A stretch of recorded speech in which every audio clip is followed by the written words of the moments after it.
ఇప్పటి ముఖ్య విషయం ఏమంటే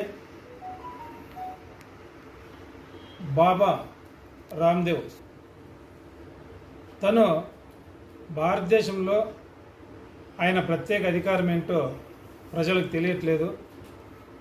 నిన్నటనగా మదనపల్లికి ఇచ్చేసిన బాబా రామ్దేవ్ గారిని అధికారిక లాంఛనాలతో సబ్ కలెక్టర్ గారు, డిఎస్పీ గారు ఆహ్వానం పలకడం జరిగింది.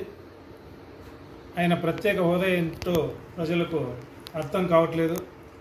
ఆయనగా వ్యాపారవేత్తకు ఘన స్వాగతం పలికి ఆర్సీఎల్సీకి తీసుకెళ్ళి అక్కడున్న పరిసరాలన్నీ కలిగి తిరిగి అన్ని చూపించి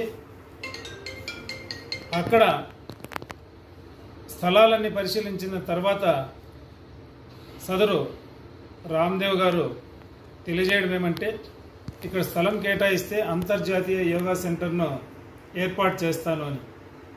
ఏర్పాటు చేయాలంటే అదేదో ప్రభుత్వం చేయాలా, లేదా ప్రభుత్వ పరిపాలన విభాగంలోని కలెక్టర్లు చేయాలా, లేదంటే ఇక్కడి ప్రజాప్రతినిధులు చేయాలా? బాబా రామ్దేవ్కు అక్కడి భూములు కేటాయించాల్సిన పరిస్థితి ప్రభుత్వానికి ఏమొచ్చింది? ప్రభుత్వం అదేవిధంగా ఏమన్నా ప్రైవేట్ వ్యక్తులకు కేటాయిస్తే, ఇంతకు మునుపటి ప్రభుత్వం అక్కడ ఏదో వాళ్ళకు కావాల్సిన సినిమా తీసినారని చెప్పి దర్శకునికి కొన్ని ఎకరాలు కేటాయించినప్పుడు ఇదే కూటమి ప్రభుత్వం బీజేపీ జనసేన పార్టీలు అడ్డంగా నిలబడలేదా? ఆ రోజు మీరు పోరాడలేదా? ఈరోజు అది మీకు కనపడలేదా? ఏ విధంగా మీరు భూములు కేటాయించడానికి ఆయన పరిశీలనకి హెలికాప్టర్లు ఇక్కడికి పంపిస్తారు, అధికారులతో మీరు స్వాగతం పలుకుతారు. ఈ విధంగా జరుగుతూ పోతే, ప్రజల సొత్తును అన్యాక్రాంతం చేసుకుంటా పోతే, ఆర్సీల్స్ పైన ఇప్పుడు జీవనం సాగిస్తున్న చిన్న చితక వ్యాపారస్తులందరూ ఈ కార్పొరేట్ వ్యాపారంలో పోటీ నిలబడలేక వాళ్ళ జీవనం స్తంభించిపోతుంది.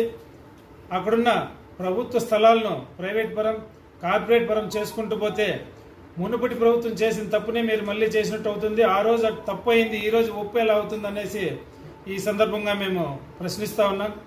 ఇది ప్రభుత్వ ఆస్తులను ధ్వంసం చేయడం తప్ప, ప్రజలకు అన్యాయం చేయడం తప్ప ఇంకొకటి కాదు. ఇప్పుడున్న టీడీపీ ప్రభుత్వం దీన్ని పునరాలోచన చేయాలి. బీజేపీ ప్రభుత్వం ఏదైతే కార్పొరేట్ వ్యవస్థలకు ప్రభుత్వ ఆస్తులను, ప్రభుత్వ సంస్థలను దారాదత్తం చేస్తుందో, అందులో భాగంగానే ఈరోజు నిమ్మకు నీరెత్తకుండా, ఎవరికి సమాచారం లేకున్నా కేవలం ఆ వ్యక్తి వచ్చాడు పోయాడు అన్నట్టు నిన్న పర్యవసానాలు జరిగినాయి. ఇది ప్రభుత్వం దృష్టికి లేకపోతే జరిగేది కాదనేది అందరికీ తెలిసిన సత్యం. కాబట్టి ప్రభుత్వము దీని మీద ఆలోచన చేయాలా. ప్రైవేటు వ్యక్తులకు ఆర్సీఎల్స్ పైన స్థలాలు కేటాయిస్తే పెద్ద ఎత్తున ఉద్యమం చేసి దీన్ని మేము అడ్డుకుంటామని చెప్పి ఈ సందర్భంగా కాంగ్రెస్ పార్టీ తరఫున నేను తెలియజేసుకుంటున్నాను.